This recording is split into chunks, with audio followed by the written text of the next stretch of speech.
There's many great reasons people sometimes call Hollywood Holly weird, and here's one. On Sunset Boulevard between Highland and Wilcox, if you haven't already, you will notice the strangest collection of small little huts and complexes. It looks like a Disneylandesque blend of residences, commercial real estate, and Munchkinland.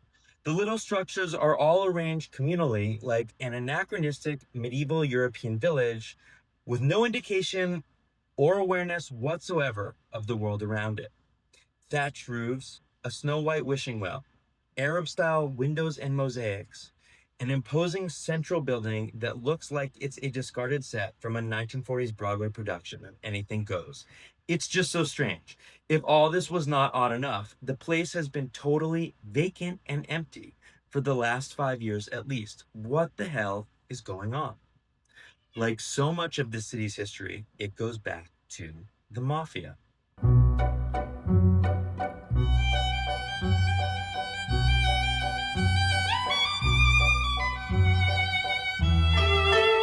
Following Prohibition, vicious and cunning bootlegging King Charlie Crawford found his lucrative sources of income slowing to a sobering stop. So he attempted to reinvent himself as legit real estate investor and magazine publisher.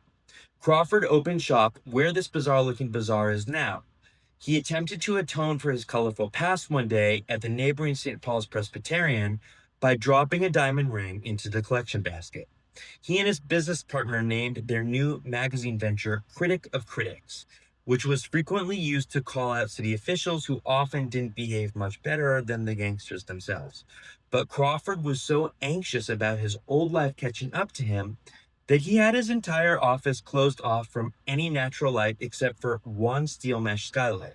His desk had 4 telephones and 1 panic button, and the doors were fitted with steel bars and custom locks. Unfortunately, Crawford's paranoia was well founded. He and his business partner were assassinated on May 20th, 1931, in their office by a local district attorney who shot them named Dave Clark. Clark later claimed he killed the 2 men because they had invited him into their office in order to entrap him. He was running for judge with the promise to reform the city and stamp out corruption and graft. Before passing, Crawford allegedly told the operating doctors who asked why he was shot, he did not know, but that they should ask his business partner. Much to the dismay of his widow Ella, Clark was acquitted of the charges. To preserve her semi-remarkable husband's corrupt legacy, Ella Crawford immortalized the lot where he was murdered, along with surrounding ones in 1936, into one of Hollywood's most intriguing displays of kitsch. Commissioning local LA architect Robert Dara, Crawford envisioned a phantasmagorical manifestation of world cultures united by commerce. Loosely modeled on Jerusalem's trade market, its main building was a static ocean liner made to look as though it was coming into port.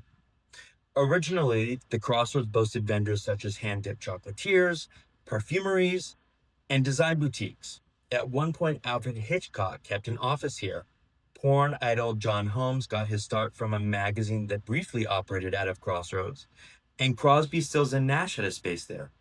But as manufacturing moved out of Hollywood in the 20th century, keeping the shops afloat grew challenging. Over the decades, the Crossroads has been neglected by lackluster caretakers.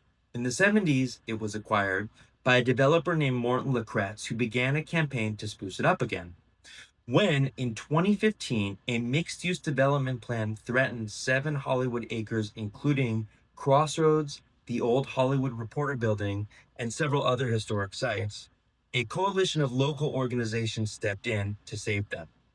Their new project, set to incorporate a hotel, residential units, and several thousand square feet worth of commercial and retail real estate onto the property, was approved in 2019 by the LA City Council. But there has been trouble in Kitsch Paradise. According to an October 2024 article in the San Francisco Gate, the Lacretz family, who still owns the Crossroads, and the city have come to an impasse over the current plan. This debate taps into a very deep and contentious ongoing discussion had each day by residents and tourists here, one which we hear regularly during Graveline tours. Angelino history buffs and heritage geeks who are tired of watching the city being stripped of its identity as new closures of historic restaurants and iconic LA establishment architecture get raised on a weekly basis, claiming that in actuality, the revised plan won't be much better than the one it was designed to thwart. It will bring more traffic, further congest central Hollywood, and delete a little more of its waning historic authenticity. But at least Ella's macabre monument to her husband's whacking is, for now, still unsinkable, sitting there waiting. What do you think about the Crossroads future? What, if anything, should be done to preserve it? Thanks for joining this week's Fireside Chiller. If you liked the video and want to see more, please subscribe to our channel.